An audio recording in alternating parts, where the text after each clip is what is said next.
Can you imagine the offense coordinator in an NFL game going over to the defense coordinator in his booth and says, all right, now on this next play, we're going to run around the right end. So would you guys all, just kind of stand out of the way so we can get by? Well, come on. Yeah, but you got to remember something, Mike. These guys are running 180 mile an hour. So one of the things you don't want to do, if Stacy decided that I'm going to pit now, he's got to let those guys behind him know, even if it was all the cars were running, because they don't want to get run over from behind. And that's a problem we have here sometime. You dive off a pit road carrying 180 mile an hour speed down to 55. But Darrell, if I'm one of these guys as crew chief right here, Stacy Compton, Jason Keller, Kenny Wallace, I'm going to play it safe. I'm going to give you 4 tires. I'm going to fill it up with fuel. Then I'm going to let these 3 guys go out there and shoot it out. Now, this is a good day to have fun for these 3 guys. I mean, let's face it, the race is between these 3 guys. If they don't mess, they don't want to mess each other up. Let it come down to the last lap, then the best man wins. And the reason you don't mind sharing that strategy is you must each of those 3 crew chiefs, you must each feel you've got the car to win. Yeah, and they don't care, Mike. There could be 25 cars behind them. These are the 3 best cars. They got to race like they're only racing each other. See Todd Bodine in the 92, and that's Andy Kirby in the 49. They're 1 lap down in 9th and 10th. We have 8 cars on the lead lap. And all of this because of a 27-car pileup that took out more than half the field. There's that second pack. Tim Fedowa pokes the nose out with that white car, catch a little fresh air. And our point leader is now up, Sprague, up to 16th position. Got out, got his car going. He's probably the best wrecked car out there right now. Now, Scott Wimmer and Ron Hornaday have returned to the garage area and are out of the race. Dick Burton. Well, a lot of conversation between Kenny Wallace, Rick Gay, his crew chief, and his spotter. Kenny is particularly concerned about the possibility of running out of gas. And about 5 laps ago, he keyed the radio and said, no matter what you do, don't run me out of gas. Then a couple of laps ago, Rick Gay came on his radio and told the crew, he said, lap 65, we don't want to go beyond that. So the other question is, 2 tires, 4 tires, no tires. You take track position, you try to stay together. What do you do? And that argument has been ongoing between Kenny Wallace and his crew for about 10 laps. Now, on hot days such as this, NASCAR, which allows 7 men over the wall to service the car, will occasionally, and today they will, allow another crewman to go over the wall, an 8th man, to service the driver. And that could be a big advantage for Stacy Compton because that 8th man can service the driver and service that decal that's flapping over the cowl at the same time. You know, Darrell, those 3 guys out front, I agree with Kenny Wallace. They pitted on about lap 16. That's 101 laps to go. They can run about 55 to 60 laps on fuel. Just break it down. Run 50 and 50. Don't take a chance of any of these cars with a 30-something second lead on 4th place, Jeff. Why chance it? Why try to stretch that fuel mileage? You wouldn't, and that's a good, smart play right there. That's what you and I would be trying to do because that's what our experience has played out. Hopefully these guys are thinking the same thing. But one thing I want to bring up, guys, don't forget that second group behind them. Hank Parker, Jeff Purvis, Tim Fedowa. That group right there, they're kind of faced with another decision. It's a little bit different. Do we put on 4 or do we put on 2? Because we don't want to get any further behind the leader. We might need to gamble. Just put on 2, get in and out as quick as we can, try to stay together because this lead pack has been gaining on them. And in case there is another accident or a caution for debris on the racetrack, we don't want to go a lap down. The cars that were racing for 7th and 8th, Casey Mears and C.W. Smith, are on pit road. Steve? And Mike, the retired Pennsylvania State Trooper C.W. Smith takes just right side tires and they get it full of gas. He's back on down pit road. Service is done for C.W. Smith. And they were pretty much running together. Casey Mears is well off pit road now. C.W. Smith is just now exiting pit road. It's kind of important those guys try to get back together. You're not going to run fast by yourself. It's hard to even run fast with 2 cars hooked up when you've got another pack out there. There are still 15 cars in the garage that have not been withdrawn from the race that are under repair, trying to get back out and run a few laps. So far, the most successful of those that have returned is Jack Sprague, the point leader, who is now shown in 16th place. And Mike, that's going to pay off so much for him down the road. Getting back out there, picking up these positions. He was the point leader coming in. I mean, he's thinking big picture, and that's what all these guys that are working on their cars are thinking.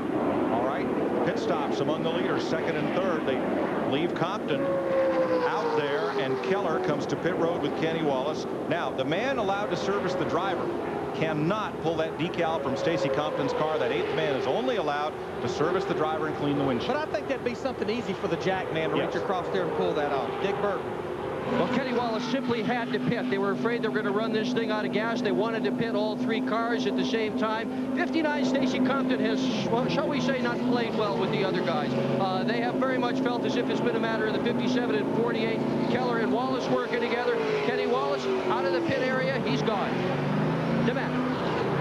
Jake, a 2-tire change for the 57 of Jason Keller. A little trouble, though, on the right front, but he does catch up to the 48 car as they exit pit road. But the miscue was the 59 was going to come with them, and at the last minute they thought they could go 1 more lap. So okay, go 1 more, and then the other 2 cars had already peeled off. All right, Randy LaJoie has taken his car back to the garage after running a couple of laps, and here comes Compton down pit road. Well, the 57 and the 59 are pitting pretty close together, so he may not have want to come in with maybe the 57 getting in his way as he came into his pit box. Pat? Right on the hood, you can see that the decal has sucked right up around the cowl, but the entire decals are ripping it off. You can see it going down inside the cowl. Tad Geschecter, the co-owner, pulls it out. A 2-tire change as they fill it full of fuel. Their big concern, packing that fuel cell full of fuel, 16.8 seconds. Kerry Earnhardt back in the race. We saw there briefly. A lot of tape on his car. A pit road speed is 55 miles an hour. Jason Keller, Kenny Wallace in the middle of the triangle. I mean, Stacy Compton, I think he's going to be okay. He lost a little ground by running that 1 lap by himself, but he's going to have to get up to speed in a hurry. And they wanted to pack that thing full of fuel, so Hank Parker Jr. waving. He's going to pit this time. That's the signal. tell he was waving, but he hadn't backed off the throttle yet. But he's just alerting the guy behind him. I'm going to come off a 4 and I'm going to go to pit road. He's now the 2nd place car. You see behind Jeff Purvis. Will they all pit together? Looks to me like they're going to. Yeah, they're all coming down together. Smart move on everybody's part. 57 car just went around Compton up in turn 4 to take the lead. And Ashton Lewis comes back on the speedway along with Jamie McMurray after damage and Chad Chaffin. Steve? And Hank Parker could not get it slowed down. An air gun gets caught up on the 36. No brakes for Hank Parker. Just heard him say it. The 37 of Jeff Purvis is in with no trouble, but Hank Parker Jr. could not get the 36 slowed down. Brake pedal broke on the 36. Well, what happens, Darrell, these speedway cars, a lot of teams get carried away sometimes trying to save weight. They don't think the brake pedal's that important. They'll hand make the brake pedals, drill holes in them to lighten them up. It may have bit this group right here. It may have, and every time I see a brake, they make them out of aluminum, and they drill holes in them. They think, well, we don't need the brakes on a speedway like this. Wrong again. I mean, just look at the pit time. We're over 40 seconds. They just started changing the right side tires. About a pound of weight cost them probably a, top 5 finish today. And they'll get a penalty because they ran over that air hose and dragged it, so he'll be held in the pits for a time penalty. There you see our leaders, probably their last pit stop complete. They're back together. And this is one of the things that Jeff can tell you. Jeff, how many times I tell you, don't beat yourself. And that's how you beat yourself right there, by doing things that are unnecessary, that cost you a penalty, and your brakes are out. Here's Parker, the 36, coming on pit road with Tim Fedor. Here's Purvis in. You can see he had the wheels locked up, but then the pedal broke and the car took off. Darrell, if you remember, that happened to us exactly at the same racetrack a few years ago. We had 2 lighter rods between the brake pedal and the master cylinder, if you remember, and you had to make a panic stop. And when you did, it bent that rod. You didn't have any brakes. We just about had the same thing happen to us that day, but fortunately, I think we were able to run second that day in the course of the race. But I remember that you were quite agitated the fact you didn't have any brakes. This has long been referred to as the Speedway of the Strange. Strange things happen here that don't happen at any other racetrack. Yeah, we don't even want to go there, because we'll be here the rest of the day telling you all the weird things that have happened here through the years. So Jason Keller out front with Stacy Compton and Kenny Wallace after pit stops.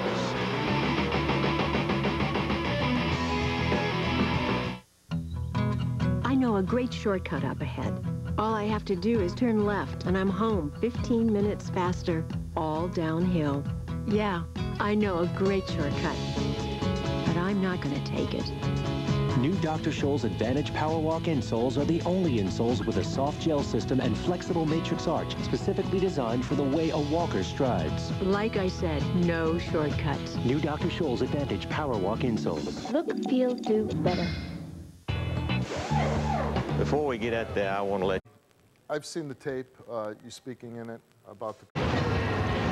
Welcome back in Talladega, Alabama. It was lap 15 off turn 2 in the back straightaway, 180 miles per hour plus. The leader, Johnny Sauter, in the 2 car goes flying after rookies Shane Meal and Scott Riggs tapped into each other. Sprague, Greg Biffle. I mean, all said and done, 27 cars were damaged. You see right there, last year's winner, Mike McLaughlin, walking away. Kerry Earnhardt with front end damage. A lot of cars had to wait for the red flag to be over with so they could start working the cars, and they broke out the hammers. It was about a 40-minute delay. The only injury, Mike Parman, the driver, needing stitches in his tongue. Amazingly, 15 cars did return. 10 were officially out at that point. The Subway race summary, you see pole sitter Johnny Sauter led the first 11 laps before that spectacular 27-car crash. And Stacy Compton led and has led the most laps. Current leader Jason Keller for the second time today. We've had 5 leaders, 7 lead changes. Now let's head back upstairs for the rest of this with Mike Joy, Darrell Waltrip, and Larry McGrath. Shane Meal, Scott Riggs, Shane Hall, and Tony Raines have just come back into the race. The 4th place car at 37 just had engine failure over in turn 3, I believe. Caution is on the speedway as well. We've got a lot of cars that are coming out of the garage now. Randy LaJoie back out. And caution out for Jeff Purvis, who has a win this year in that rain-shortened race in Texas.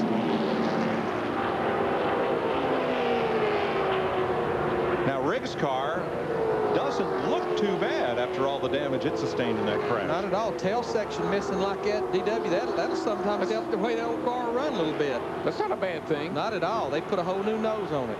Now Hank Parker Jr. not allowed to return to the racetrack without brakes. Here's Steve.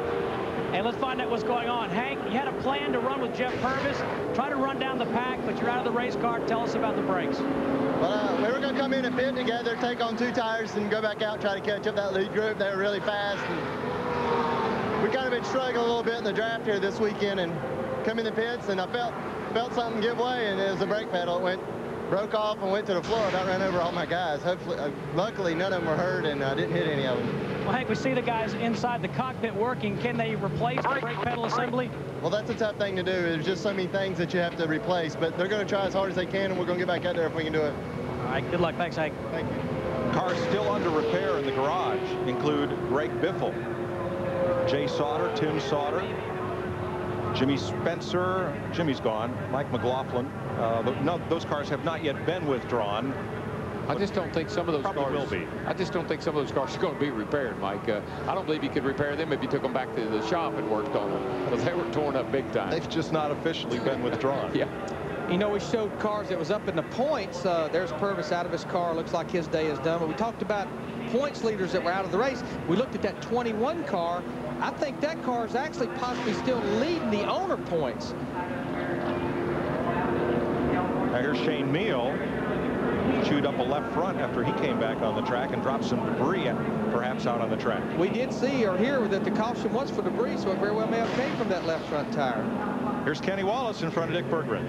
Well, they had plenty of fuel to go all the way, but Kenny Wallace was not happy with his tires. He felt the vibration. They had changed right side tires. They're going to do it again, and this time they're going to change the lefts, just to be sure they get rid of that vibration. At first, they decided we weren't coming in. Then they decided they were going to do 2.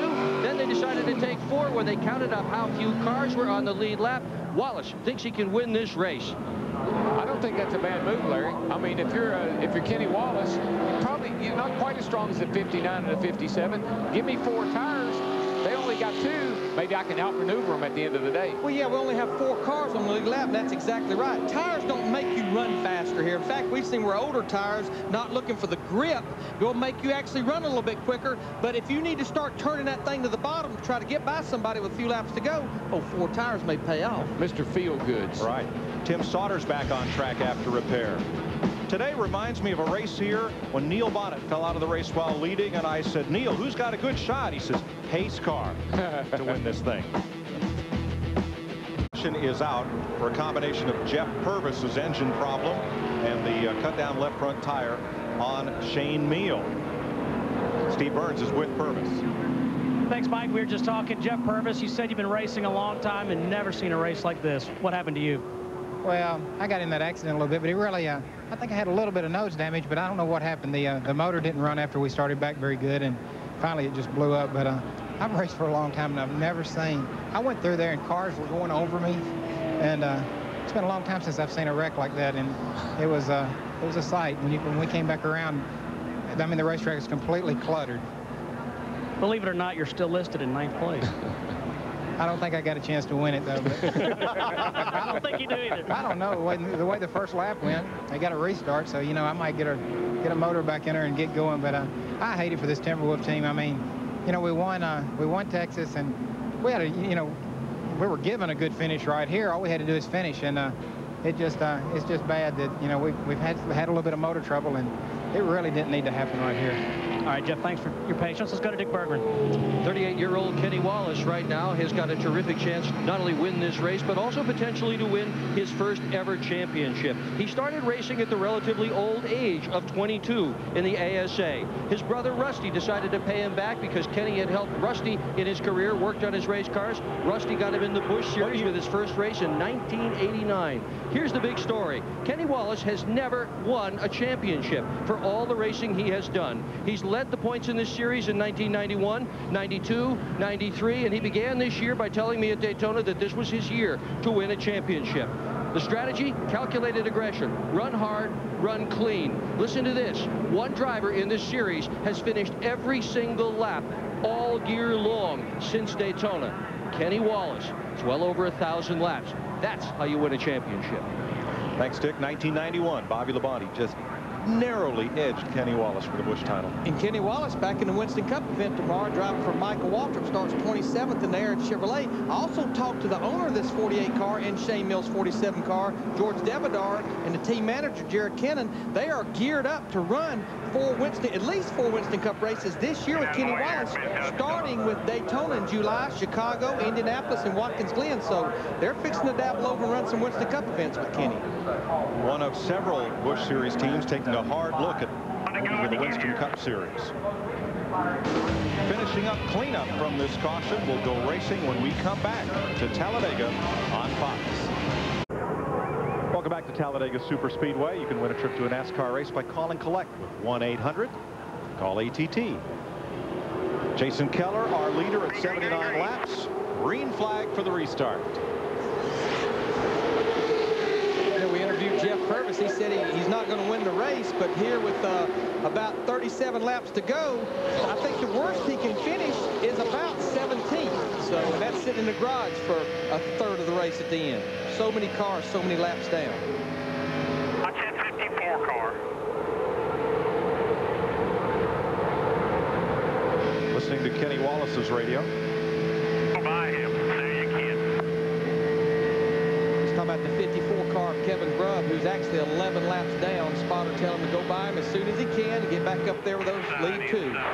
Yeah, because the 57 and the 59 are, you know, getting away from him, and he needs to get back up there and hang with them if he wants to have a shot at winning this thing. They might need a little drafting help.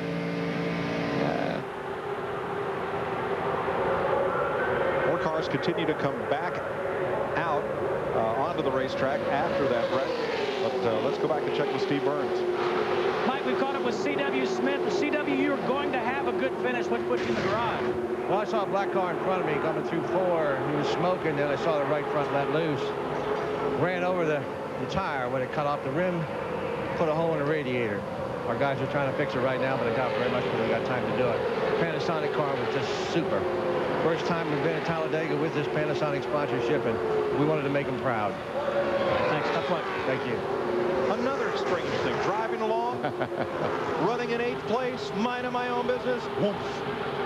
Somebody else's problem. Ends his day. Tough break. He's still in 9th place. Kenny Wallace don't have a lot of help from behind, but he's just about caught those top 2 there, Jason Keller and Stacy Compton. He's back with them within about a car length. Well, we got a lot of cars back out on the racetrack anyway. Casey Mears in the 66 car. He's in 6th position. And they're 3 wide off of turn 2. We hadn't seen that for no. But Casey Mears, this is a backup car. He wrecked in happy hour practice, final practice yesterday, and this is a backup car again, another Dodge. These guys are racing pretty hard to be 50 laps down. Doesn't look like the left front valence of Mears' car has gotten bent up somewhere. It's turned out. Most places we would go, that would be a good thing. That'll make that left front turn, but here at Talladega, that's going to hurt the drag on that car. Won't run very good down the straightaway. He's in 6th place, 1 lap down. And I'm sure he's not happy being amongst all those wrecked cars. Some of those guys are running along pretty well, though. One thing about the crews, they take the cars in, and they're not going to send you back out on the racetrack in something that's not mechanically sound. It may not look good, but they know you're running 170 miles an hour around here or even wrecked, so you can't have a car that's not driving right. 2 things I would tell my guys when we go to the garage with a wrecked car. First, we got to make it safe. I don't care if we have to sit here 80 laps. That's going to be the first thing. Then we got to make it as aerodynamic sound as we can here, because if we document it, NASCAR's not going to let you run around out there 30 miles an hour. Well, last thing you want to do is send your driver out there in a car that you know there might be something wrong with it, and then you get him hurt or get the car wrecked again, and then you really look foolish. So there's nothing wrong with these 3. They all missed the big wreck at lap 15. Jason Keller, Stacy Cobden, Kenny Wallace. The biggest track Keller has ever won on is the 1 mile at Rockingham this spring. I'd like to lead a little bit. Kenny Wallace? He said he'd like to lead a little bit. Oh, we can work that out for you, Mr. Wallace. You know, if I'm Jason Keller, Darrell, with only 3 cars. Whoever's leading is going to win. Heard Kenny Wallace say whoever's leading. I'll just fix to say, if I'm Jason Keller with only a 3-car pack, I'm not going to give up that lead. Nobody's going to lead here with about 30 laps to go. I'm going to try to stay out front. Oh, it gets, you know, the deals will become harder to make as you get near the end of the race. The good thing is you only got to deal with 3 guys or 2 other guys. That'll be Tim Fedewa, who's in 4th. The 5th place car, Todd Bodine, is a lap down. And we got 4 cars on the lead lap. The 07's the last car on the lead lap. And Kenny Wallace arguably has the most experience at NASCAR's fastest tracks of Daytona and Talladega. Dick Berggren. Well, we're going to ask Rick Gay what's going on here. Frankie Kerr from the 59 from Compton's car was just down here talking to you. What was the conversation about? Well, we're trying to get the best finish that we can get. So who's going to lead? How's this going to wind up? What is your strategy? All I can say is we're going to try and get the best finish we're going to get. All right, well, we'll stay tuned and see how you do, Rick. Thanks. 3 cars lined up for the lead, and look at this. They were 3 wide in this pack in the back straightaway. And these guys are racing pretty hard, surprisingly. I mean, considering the shape their cars are in. See Tim Fedewa in the 07 car right there. Now, Todd Bodine is the 5th place car in the 92 car, but as you said a minute ago, he is a lap down. Now, there's nothing wrong with Fedewa's car, but he's been drafting along. He sniffed a draft off of Jack Sprague. Now they're going to go past Sprague, who hasn't been a damage. But, Darrell, if you can sniff a draft here, your car can be pretty banged up, and you can still run with the pack. Sprague's proof of that. I wrecked here in 1977, and I run 2nd behind Bobby Allison. My whole nose was caved in, but as long as I stayed behind somebody, I could keep up. And we're looking at a Hank Parker Jr.'s car, the 36 car. He's 11 laps down after that problem, but he's in 12th position.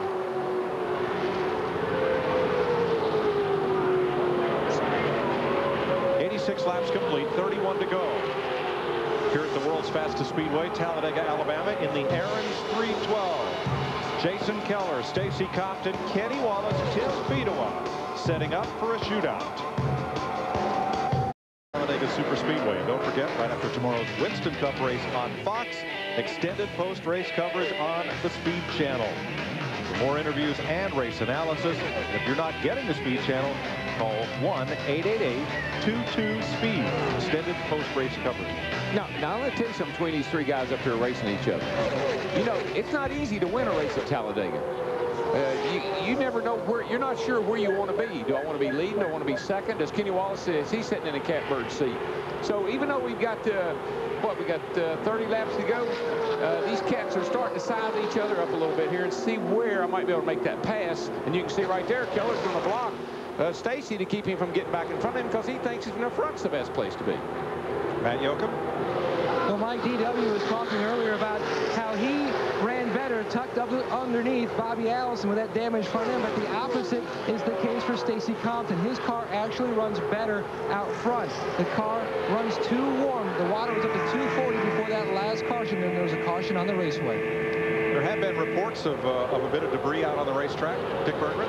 Yeah, one of the people who spotted that early was Kenny Wallace. He was talking about debris on the speedway. Wallace says his car is not as fast either as Compton's car or Keller's car. So the only way he's going to win this race is smart strategy. 4 cars on the lead lap. Any need to stop? Don't need fuel. Do you want tires? I wouldn't stop unless I thought I'd run over something. And again, you saw Jason Keller. He raced back to the line to keep Stacy behind him because he does not want to give up the lead. He feels like he's better in front. And I just believe, Darrell, again, I just don't know that 2 cars can gang up on 1 car here. It's going to be hard. Well, and you heard Kenny Wallace say, I'm not as fast, so he can help Stacy Compton go by. So Stacy needs to probably, if he's going to win this race, get in front of Jason Keller. Yeah, I just don't think coming in is going to do anything for you. My hopes would be I'm going to stay out there. We see pit roads actually closed now. The man with the red flag and the yellow stripes, hoping one of those other guys go in, give me this track position.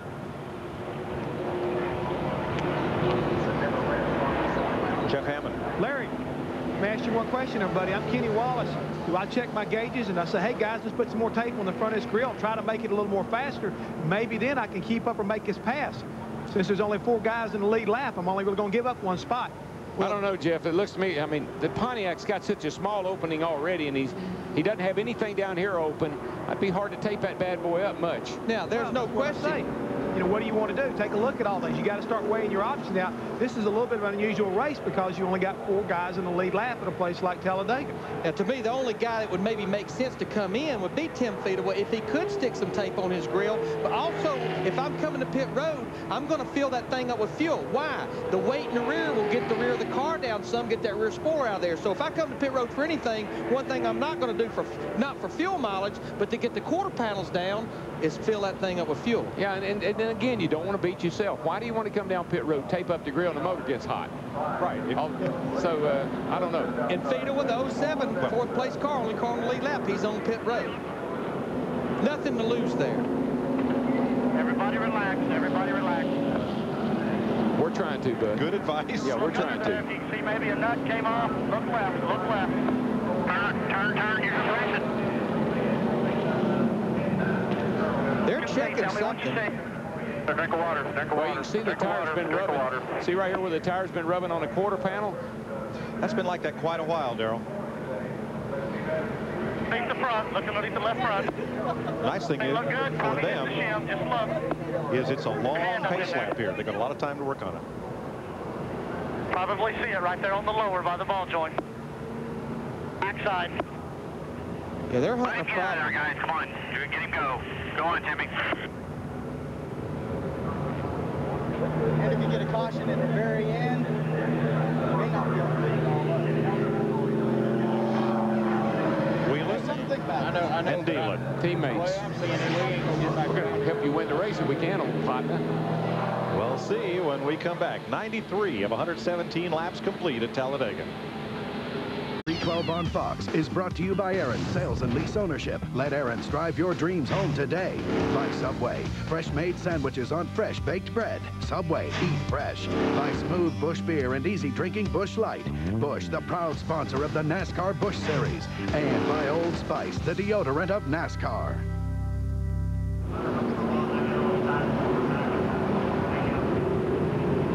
Pace car coming around to put us back under green. You saw and heard the activity under Tim Feetaway's car. Thought he had a broken or loose shock absorber. You know what it is, Mike? When you're out there now by yourself almost, you don't worry about everybody else's car. You only think about your own, and all of a sudden you start to think things are wrong with it. Gauges aren't working right, motor's giving up, car not handling good, shocks falling off, because you know you're in for a great finish if the thing will just make it to the end. 4 cars are on the lead lap. Jason Keller, There's Stacy Compton right behind Keller's onboard camera, Kenny Wallace, and Tim Fedewa. And if you notice, those cars are the only ones in the outside line. We're in that 25-lap rule where lead lap cars only can start to the outside line. Not that it means a whole lot here at Talladega. Todd Bodine and rookie Casey Mears are 5th and 6th, 1 lap down. Andy Kirby is 2 laps down. Jimmy Kitchens having a great run. He is 8th. Larry Foyt is 9th. Hank Parker Jr. back in the race 10th. Chad Chapman, Kevin Grubb, Jack Sprague, Randy LaJoy, Ashton Lewis, Kerry Earnhardt, Scott Riggs, and about 8 other wounded cars. Now, when I think of Jimmy Kitchens, I think of Red Farmer, because Red has been his crew chief in the ARCA series a number of times. He's from Alabama, isn't he? And Jimmy Kitchens from Alabama? Yeah, he's actually from Birmingham. He's running in 8th. He's several laps down in the 77 car. Raced for 15 years at the local Birmingham International Raceway with 4 track championships. And we'll watch the leaders right here tell a quick story on Jimmy. Big inspiration. He actually is crew chief for Robert Burrows that runs on the ARCA circuit, but Jimmy's wanting to drive a race car. And this week, they ran Nashville last weekend. Robert wrecked. He hauled that car to North Carolina, started helping get the car repaired, slept in his truck, then drove here to Talladega Thursday night, slept in his truck again, and here he is racing today with a good run. I mean, several laps down, but I mean, what an inspiration. This kid wants to drive a race car, but he knows he has to make a living too. The record book really won't ever show how he finished. He's running 8th. If he does finish 8th, how he did it. It'll just show that he did. He did it the hard way. That's right. Boy, what a knot of cars right there. You're watching from Kerry Earnhardt back in the race after that crash, and they're all stacked up again right there. It's a wad. That's a wad of cars. Because they've been wadded up, and they've been unwadded, and they're going to wad up again if they're not careful. Saw Lyndon Amick just slip up in front of that white Ford with the black tape right there. That's Kitchens. I mean, you got a car out there like these guys got out there right now. The front end's knocked off of them. They've been in wrecks. They're very unpredictable. They're pretty hard to drive. I wouldn't want to be racing anybody myself. Now, Kenny Wallace did not get a great restart. You see, he is behind Todd Bodine's 1 lap down, number 92. Well, he said he couldn't run with the other 2 guys. He got back there and he's hung up in traffic. These 2 guys may get away from him if he's not careful. Right now, though, Kenny Wallace, he don't need to try to race Todd Bodine. If he gets side by side, those 2 guys are going to get away. He needs to stay right where he's at right now. See if that group lined up. Maybe he can catch him, because Compton and Keller are starting to run 2 distinct lines, testing the waters with each other. What Stacy's trying to do is get a run on Jason down the back straightaway. He went up high, diamond the corner off, kind of run down the hill and see if he can get some speed down the back straightaway. Now, the bad news for Stacy Compton, I definitely don't think he can do it to Keller by himself. He needs a little bit of help, Darrell. Well, he's looking around. I think he's playing around looking for a line right now. He diamond that corner, and you see how he closed up down here in 3 and 4. I think he's trying to figure out, well, if I can't get ahead of this guy, how am I going to pass him on the white flag? Judging by the stopwatch on the last lap, the only cars capable of running with him were Todd Bodine, Casey Mears, Hank Parker Jr. But can one of them get up there to be of any help? Well, they don't need those 2 guys there in front. They don't need anybody up there messing with them if they're going to work it out amongst themselves. And I say help. If they get up there, they'll be helping themselves. Never mind trying to help Stacy Compton. I believe Stacy's car, I've seen all day, he's fast down the straightaway. He really picks up a lot of speed at the end of the back straightaway. That could pay off for him at the, come down the end of the race here. And you know what will happen. Also, Jason's got to be careful, Darrell. He can't let Stacy hang back a little bit and then get that run on him. If Stacy starts to hang back, Jason Keller has to hang back with him. And you do that by lifting on the throttle just a little bit. Yeah. Don't let him get that run. That's what he's trying to do. Stacy's trying to figure out if I can get, how far back do I have to get to make the run down into turn 3. At least 4 drivers poised for their best career finish. Casey Mears, Andy Kirby, Jimmy Kitchens, Larry Foyt, Chad Chapman, all up in the top dozen. Yeah, look at the speeds at the line. Kenny Wallace, 3rd place car, had the fastest speed that time. But yeah, if Stacy Compton backpedals just a little bit, lags up, and he can get any help at all from that group behind him, that may be his only hope possibly for going by Jason. 18 laps to go. Who will win the Aaron's 312? Jason Keller, Stacy Compton, Kenny Wallace, Tim Fedewa, or will somebody come from lap down land to win this thing? Who knows? We'll be back and show you. Hot Fox tonight. Buckle up for a full hour of Cops, followed by John Walsh with an all-new America's Most Wanted.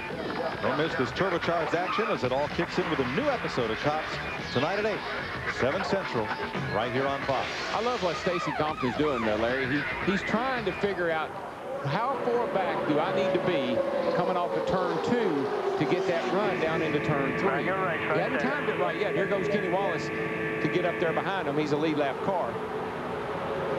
He's got the help of Casey Mears in the 66, Hank Parker Jr. in the 36, Dick Bergman. Yeah, and that was planned. They've been working on this for about the last 5 laps or so. Now, ordinarily, a veteran like Kenny Wallace wouldn't go with a rookie like Casey Mears, but he saw Mears as his last great hope to get up to the front. So the plan had been those 2 cars try to draft on by everybody else. Kenny would win the race. Yeah, but Mears is racing Todd Bodine for 5th place. And boy, that hurt. The plan backfired on Kenny Wallace, the 48 car. That pretty much took him out of the picture right there. Kenny's car's just not running all that well, and nobody seems to be willing to work with him right now. Inside of 20 laps to go, you have no friends. As a matter of fact, Kenny Wallace is falling off the pace there a little bit, Dick. Yeah, and it's the worst possible situation. He's just radioed to the crew Kenny Wallace has and said the motor's about to go. What a day he has had. Yeah, you can hear as he went by here, Dick. It doesn't sound good.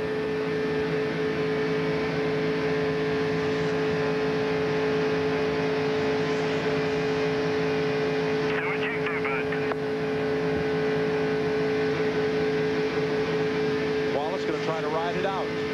13 laps to go. Off the throttle just a little bit, trying to finish. Yeah, I mean, that's what he needs to do. I mean, you have a point situation. He's not going to win the race. The worst he would probably finish if it were run to the end would be 4th. Tim Fedowa moves up to 3rd place. Todd Bodine a lap down to 4th, and Casey Mears 5th. That's going to be a good battle as this shakes out. Tim Fedowa 4th place in a backup car for one of the other teams. And this was a car, Darrell, that when they started the day, didn't know if they'd be able to run the whole race or not. Yeah, I don't think he intended to. I think he inherited a pit crew early on. Speaking of not running the whole race, Greg Biffle's day. Rumpled, crumpled, and now overheated. Now, did they put that decal on there before they went back out, or was that already on there? I believe that's what's left of it. And he's probably going to end up maybe about, looks like maybe 26. You know, I can't believe it, but that looked like the hood off the 20 car. Jeff? Yeah, I was going to say the same thing, Mike. If you look real close, that's the hood off the 20 car. They've gone to the scrap pile and basically put their car back together with somebody else's car. That hood wasn't mangled as bad as Biffle's was. Let's make a deal, right? Yeah, right. Darrell, Jeff, I've done a lot of things fixing cars, but I don't know if I've ever took somebody else's wrecked pieces and put on them. Oh, the classic of that was Benny Parsons in 1973, I believe it was, when he won the Winston Cup Championship. He wrecked at Rockingham, and they tore the whole right side of his car out, roll bars and all. They went in the car, found a car that was in the garage, found a car that was out of the race. They cut the man's side off, cut his roll bars out, welded them in his spot, went back out and won the championship. I hear Roger Miller warming up to sing sheet metal for sale or rent. So it's a 2-car race, but don't forget Tim Fedowa 14 seconds back if anything happens among this lead duo. Stacy Compton, he continues to analyze the situation up there in that second groove, seeing maybe if he can get that run off the corner going down the hill. It's going to be hard to do. Compton, I believe, has more races here than Keller because he's run here in a Winston Cup car in addition to a Busch car. Jason Keller's best finish here in 9 races, 11th. In 1997 and in the 1998 race. These restrictor plate cars are so hard to pass. I mean, you run up to the guy in front of you, but all of a sudden it's like you hit a brick wall. They just stop and they can't get on by. I like what Stacy's doing, though. He's trying to figure out how to get a run, and if he can do that, he might be able to get on the outside. Then then he can maybe drag race him back. Kenny Wallace, the 48, running around the apron right there. They're saying you're smoking. They're black flagging you now. 10 to go. Now Stacy Compton. Run 2 laps. Run 2 laps. You can run 2 more and then come. And the reason they say that is he'll move up, hold a position if he can run 2 more laps. He'll make it run this one right here. Come on. So this is Stacy Compton's 9th Busch Series race here. And he's run 4 Winston Cup races here, a best of 11th in October 2001. Well, I think he's got a faster car, Stacy does. I just don't know if he can get by Jason Keller. Jason Keller takes his line away from him as he gets that big run on him. I think the race is all over. I'm sorry, it's his 9th Busch Series race not at this track, ninth overall. Stacey Compton down to the inside here, down the back straightaway. Ford versus Chevy, but you know what I like we hadn't talked about? Robert Yates horsepower in that 57, Richard Childress horsepower in that 59.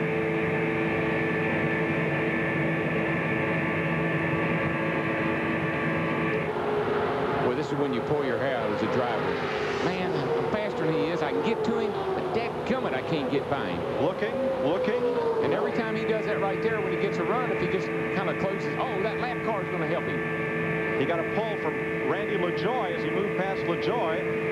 Won't get him around Keller, but it will get him to Jason Keller. Boy, he is filling up his mirror right now. He is inside, outside, right on his back bumper. He's working him. You know, Darrell, you can comment better on this than I can. If I'm Jason Keller, I don't want to let that inside get open too much. No, I'd be using that mirror.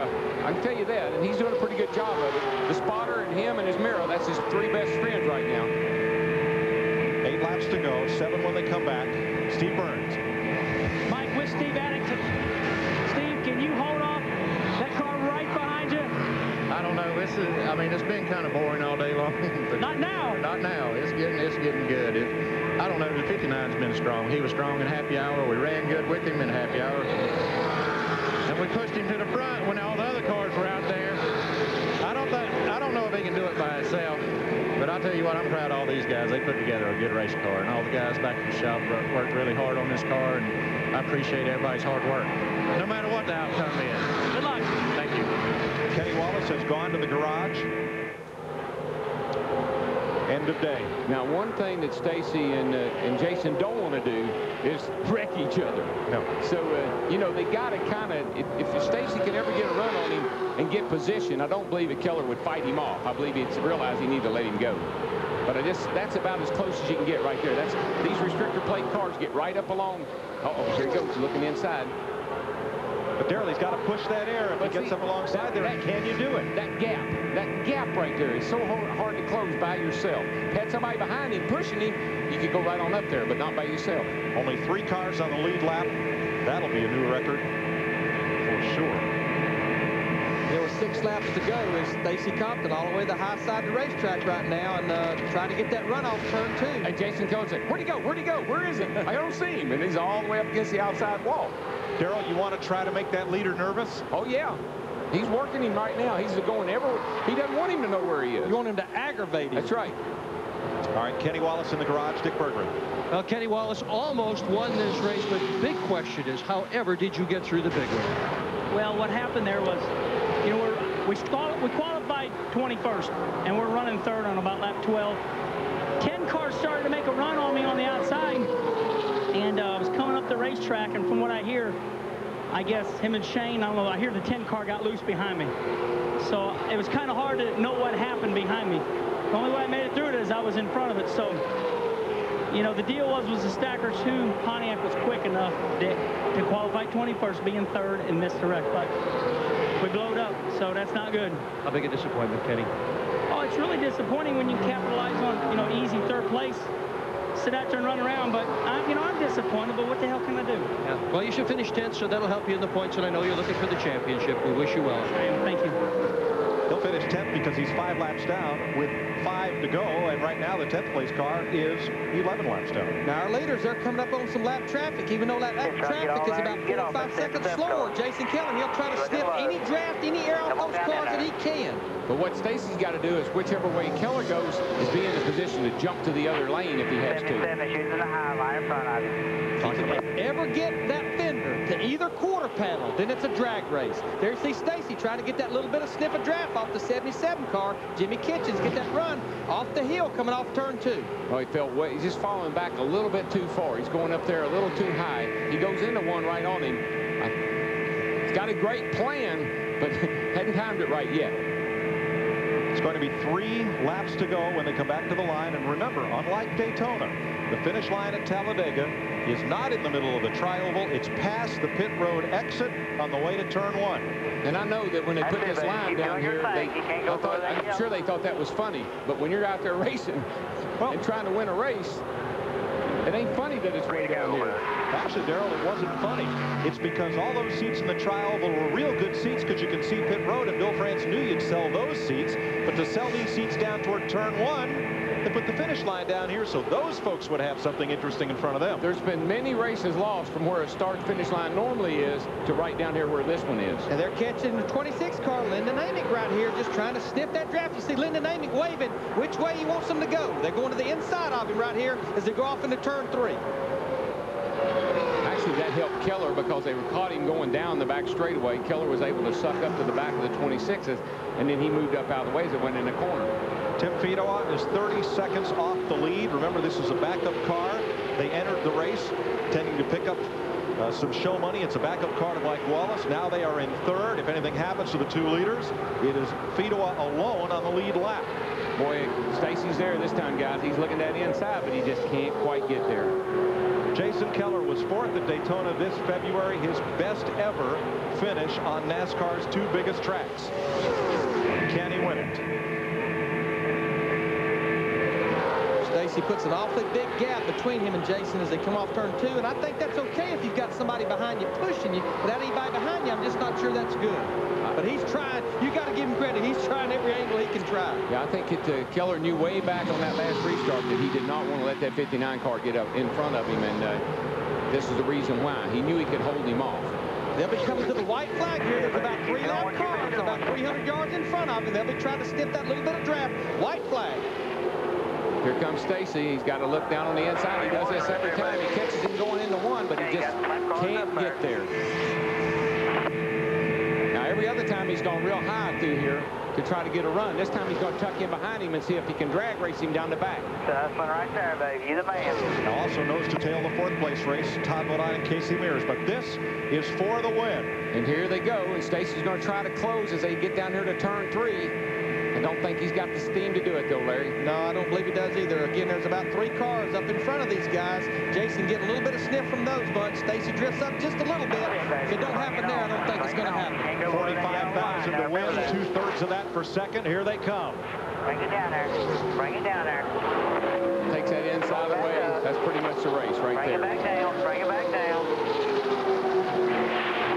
Jason Keller gets his first Daytona Talladega victory, holding off Stacy Compton. Tim Fedowa will finish 3rd. Coming to the line, the battle for 4th, the rookie Casey Mears, right on the bumper of Todd Bodine. Best ever Busch Series finish for Mears. And in a backup car, so that's a good run for these guys.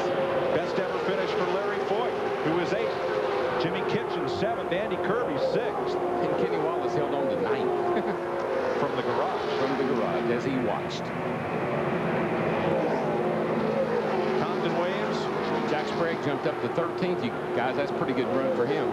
Considering all the damage. Yes, you bet. Steve Burns. Thanks, Mike. With winning crew chief Steve Addington. Boy, it was a strange day, but it's a win. Yes, it is. I mean, it was kind of boring there for a while, but I mean, I don't know what it'd be like to be out there with 43 others right there with 1 lap to go, because that was a long 51 seconds there, that last lap. But I mean, we pushed him to the front right there at the beginning of the race, and we were out of the way of the big wreck. So I mean, that makes us feel good that we were up front when it happened. Congratulations, Steve. Let's go back up to Mike Joy. Great win for Jason Keller and a great turnaround for Tad Geschichter's team. Stacy Compton in contention all day and finishes on the bumper of the winner in 2nd. We'll be right back. Gotten up alongside each other. Welcome to the Aaron's 312 post-race show on Fox. Jason Keller has scored the win to back up his win at Rockingham, North Carolina. Lap 15, that yellow car of Scott Riggs gets turned around. Johnny Sauter goes on his roof, and when it ends, 27 cars are crashed, many beyond repair. Only one minor injury. Mike Harmon put some stitches in his tongue. Everybody else climbed out unhurt. Hard to believe, but a testimony to the safety enforced by NASCAR in the building and running of these cars. Boy, that 2 car was just bouncing around on its roof. I never saw a car flip around as much. But you know the good thing about that, the whole time it's moving, it's dissipating energy. It's not that sudden stop. was a good point that Joe Ruttman made about, you know, all these cars running together. Yeah, we get big wrecks, but at least you never get somebody running into you at a high rate of speed. We're all moving at the same pace. Jason Keller started 12th. It's his second win of the season. First Talladega victory in his 10th start here. In fact, it's his first top 10 finish at Talladega and his 7th career NASCAR Busch Series win. He'll be 32 years old on Tuesday. Happy birthday, Jay. What a nice way to celebrate. Matt Yoakum. And what a way to celebrate an upcoming birthday. A big hug from crew chief Steve Addington. You guys have been together a long time, but this has to be a very sweet victory, Jason. It really is. Happy birthday, buddy. This Albertsons crew won the race. I tell you what, we had to get to real fast forward, and they got me out. I had enough momentum past the 59 car, and he just really didn't have any help. So just fantastic. I'd like to wish James Barnwell a happy birthday. I told him I would if I got in victory lane, and Deb and the kids at home, they missed the victory lane, but we bring the trophy home tonight. How concerned were you about Compton? I mean, he kept trying you. He tried different moves on you. Well, I just was holding on and running wide open all I could, and it just worked out. I tell you, I've been kind of hard on the guys about their pit stops, and they got me out there and won the race. His first top 10 at Talladega, and it's a victory. Dick. Well, 34-year-old Stacy Compton, his career best finish 2 weeks in a row. I think he put that smile on. You bad wanted to win this thing. What would it have taken? I'll tell you what, I guess it's good to be disappointed with second, but we're pretty disappointed right now. Steve Plattenberg, all the guys on this Kingsford Johnsonville Chevrolet done a great job. We've been getting better every week, and we got a little behind right there. We had some freak things happen. A hood decal come off and got stuck down in the cowl, and may have hurt us a little bit. I don't know. We needed to try to get that out, but Richard Childress horsepower pulled us around there pretty good, and we had a good day. Sure thought we had a good enough shot to win it, but congratulations to Jason. We'll just dig a little harder next time and see if we can come up with a win. Congratulations to you, too. Steve Burns. Thanks, Dick, with Tim Fedewa, who's been looking for a ride. This was kind of a last-second deal, and you finished third today. Yeah, I didn't even know we were going to do it until I got here, and Fred Biaggi brothers, man, they gave me an opportunity. We didn't know for sure if we were just going to run a few laps and pull in. After the big one, we figured, well, we'll go give it a shot. And Kevin Pereira's a good race car. Mike Wallace helped me out. Everybody did a good job. Pontiac run good. And, hey, man, I'm just glad to be here. And you never know in this business. I work hard at being prepared when an opportunity comes about. And it was there today, and I felt like I was on top of my game and ready to do something. So just thanks to everybody again, and happy birthday, Terry, too, by the way. Great to see you back, Tim. Let's go to Mike Joy. Third place for Fedewa, worth $31,000. Here's a look at the unofficial results. First time in 3 years, less than 4 cars finished on the lead lap. You know, guys, I don't mean to overanalyze, but I'm going to go back to the green flag stops at laps 65 and 66. Our 3 leaders, Stacy Compton, who was leading the race, Jason Keller, and Kenny Wallace running 1, 2, 3. Keller and Wallace hits pit road lap 65. Compton makes a lap by himself. When it all shook out, Jason Keller took the lead there and never gave it back up. You just wonder if Stacy Compton had a hit pit road with those guys and beat them off pit road, he may be in victory lane.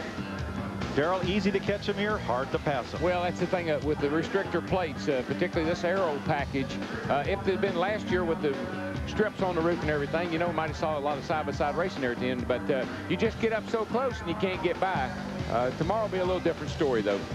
Jason Keller came here 4th in the points. He will leave 2nd. Randy LaJoy also made a big drop, rather, a couple of one spot there. Kenny Wallace 4th.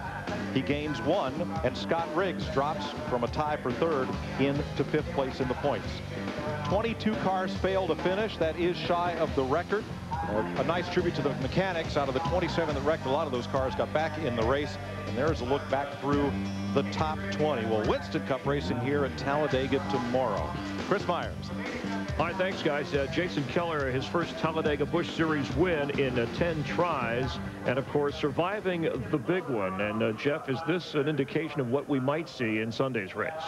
Well, right now, Chris, what I'm thinking is, at Talladega, always expect the unexpected. Today, we got one of the largest crashes we've ever seen in a Busch Grand National race. Tomorrow in the Winston Cup race, we may see another one. But we also could see a caution-free, very fierce race. A lot of passing and a lot of, you know, just a lot of the unexpected. That's what you get here at Talladega. It's a great place to watch a race, but you got to come in here with the idea of you don't really know who to guess it, who to think about what's going to happen. As we look at the winner from today's race, the winner last year, Bobby Hamilton, it was a caution-free race. Jimmy Johnson on the pole. Our thoughts with, by the way, owner Jack Roush at age 60, his 60th birthday on Friday, in case you missed it through the course of the weekend, in a plane crash in which he was piloting in the area. He is in critical but stable condition in intensive care at a Birmingham hospital. Our thoughts and prayers with him and on the minds of everybody here this weekend. Absolutely. Can't say enough good things about Jack Roush. A lot of folks don't know him like I do, but the Cat in the Hat's a very tough guy.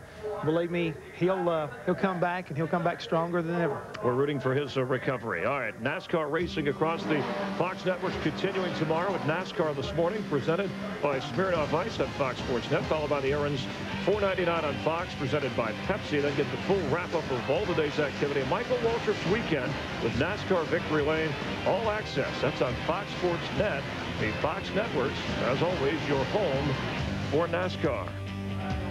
And as we get a look at Jason Keller from Greenville, South Carolina, we had 5 leaders, 7 lead changes, a number of cautions throughout the race, in search of his first ever points championship and winning this time. Could the spectacular 27-car crash that had Johnny Sauter twisting through the air be a precursor to an even bigger one tomorrow?